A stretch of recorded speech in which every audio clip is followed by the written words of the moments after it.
fresh hams cannot be cooked in this method. So it's a completely different process. So make sure that you buy smoked, fully cooked ham. Now you're thinking, well, why are you cooking it then? Preparing ham is mostly about heating through and making it yummy on the outside. Make sure when you get your ham that it doesn't have the skin on, and if it does have the skin on, you're gonna wanna remove it. So this has been heated at 375 for an hour.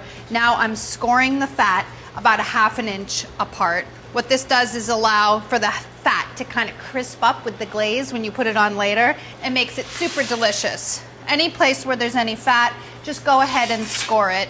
This isn't really fat, this is just the smoked exterior of the ham. And I'm using a bone-in ham, as I like the bone-in. You can do this with a bone-out ham too. After you take the ham out of the oven after the first hour at 375, increase the temp to 425 while you're making your glaze, because you want to start crisping it up before you start glazing it. Into the oven for about 15 minutes. You want to start getting the fat on the ham a little sizzly before you put your glaze on it. The glaze is super simple. It's 1½ cups of apricot jam, 1½ cups of bourbon. Whisk them together.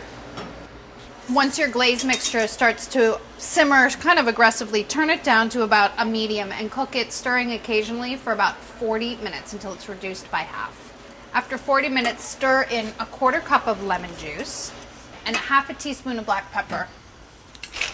That's your glaze. You're also going to serve this as a sauce, so before you start glazing your ham, set aside about a cup of sauce for serving. Don't burn yourself. Super duper scalding hot. That was just a note to me. I just knew I was about to splash boiling hot glaze all over myself. Set that aside, and then you can get your ham out of the oven. It's been in for about 15 minutes.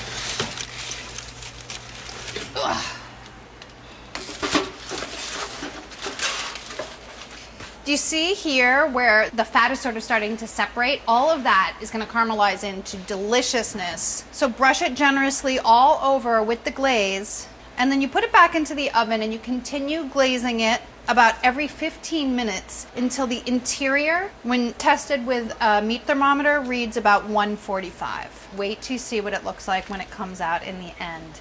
The bourbon apricot glaze is all sort of burnished and delicious tanginess on the outside. It's so good and so beautiful.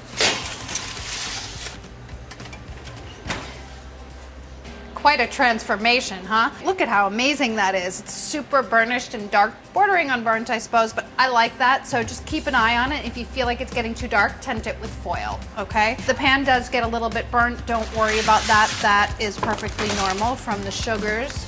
This is a beautiful, beautiful presentation ham. I would send it out on a platter like this and then slice it up and put it on a platter for eating. But I'm gonna just take all the delicious glazed parts off, save those for myself, and everybody else can have the rest.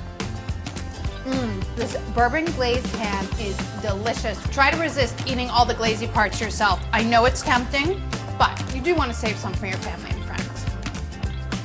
I mean, I think you do. And make sure to save the bones so you can make pea soup. Don't throw it away.